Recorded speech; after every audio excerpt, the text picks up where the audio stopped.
الفنان اكو احدى النساء اجت تشتكي لي اخوها يبيع مي ار او عندنا بالعماره، وجاي عتها جليكان عتها ايتام وجايه لاخوها تريد من عنده ان يعطيها شويه لاطفالها مي. فقالت لاخوي كلبت، هو يدري بها ما عتها فلوس لان هي عتها ايتام.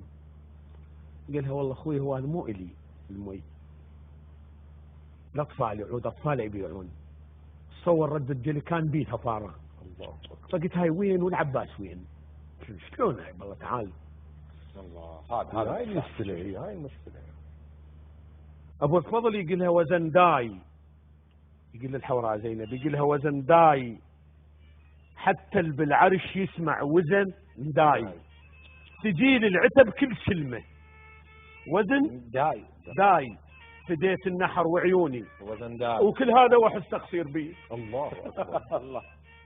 تقول له حاشاك يخسم من جل غدرهم كون حاشاك، وشف الموت لا ما قدر حاشاك من التقصير يا ابو الفضل. لا حاشاك حاشاك وانت اللي اسست معنا الخوي. والله هو يقولها ولا اعلام مثلك ما يصح اشجع ولا اعلام ولا اعلم. الحوراء زينب مو شجاعة فقط، لا انه علم ذوق العلم. مثلك ما يصح اشجع ولا اعلام، وبيارغ شرف رفت لك ولا اعلام، ودار الثقافة انت والاعلام ودار التربية انت وخارجي.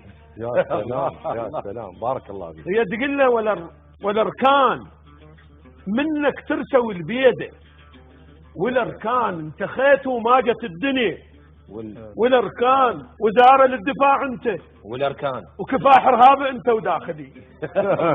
الله يا اخي مو قلت لك الشعراء الشعبيين والله عباقره، والله فوق العباقره. لوحات الشرف اسمك ورث يقولها هو، يقولها بلوحات الشرف اسمك ورسمي،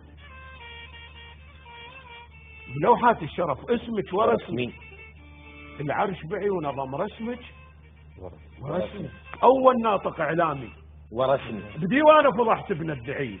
هي تقول له نشرته انطف ثوره بصحف ربك نشرت وعمر على الخيم حارس نشرته يخسم قال شعر اختك نشرته درس عقبه صرت لاهل الحميد. الله. هو يقولها والطروحه جبل بس الخواتم والطروح فداهن دم رقبته وانطروح والطروحه بحث بالخوه عدي والطروحه هناك تناقشت بالغاذري. ما شاء الله. هي شد تقول